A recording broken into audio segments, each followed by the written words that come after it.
തിരുവനന്തപുരത്ത് കാണവള എന്ന ഗ്രാമത്തിൽ സുഖുവേട്ടനും ചന്ദ്രിക ചേച്ചിയും കൂടി 15 വർഷമായി നടത്തുന്ന ഒരു കുഞ്ഞു രുചിയിടം ശ്രീമുരുക തട്ടുകട. നല്ല നാടൻ കോഴിയുടെ പെരട്ടും തോരനുമൊക്കെയാണ് ഇവിടുത്തെ സ്പെഷ്യൽ. ഞാൻ കഴിച്ചത് നാടൻ കോഴിപ്പെരട്ടും ദോശയുമാണ് കേട്ടോ. നാടൻ മസാലക്കൂട്ടുകളാണ് ചേർത്തിരിക്കുന്നത്. നല്ലൊരു ഗ്രാമപ്രദേശമാണ് കേട്ടോ. ഞങ്ങൾ പലപ്പോഴും ഇതൊരു പാസ് ചെയ്ത് പോയിട്ടുണ്ട്. പിന്നെ ഇവിടെ ദോശ മാത്രമല്ല, ഇടയ്ക്ക് ചേട്ടൻ കപ്പ ഉണ്ടാക്കാറുണ്ട് വൈകുന്നേരങ്ങളിൽ. കോഴിപ്പെരട്ടിന്റെ അരപ്പും കഷ്ണവും ഒക്കെ ചേർത്ത് ദോശ കഴിച്ചു. അയ്യോ, നല്ല രുചിയുണ്ട് കേട്ടോ.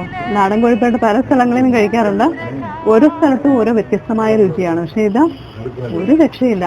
ഈ ഗ്രാമപ്രദേശം പോലെ തന്നെ ഭംഗിയുള്ളതാണ് ഈ ഭക്ഷണം കേട്ടോ. സുഖുവേട്ടന്റെ രാവിലെ 6 മണിയൊക്കെ ആകുമ്പോൾ തുടങ്ങും. 6 മണി. രാവിലെ എന്തൊക്കെ ദോശയൊക്കെയാണോ? ദോശയപ്പവും രസവട. ഇത് കഴിക്കാൻ വേണ്ടി തന്നെ ഇവിടെ വരാം കേട്ടോ. ഈ ഗ്രാമത്തിന്റെ ഭംഗിയും ആസ്വദിക്കാം, ഇവിടുത്തെ ഭക്ഷണവും കഴിക്കാം. അടിപൊളി ടേസ്റ്റ്.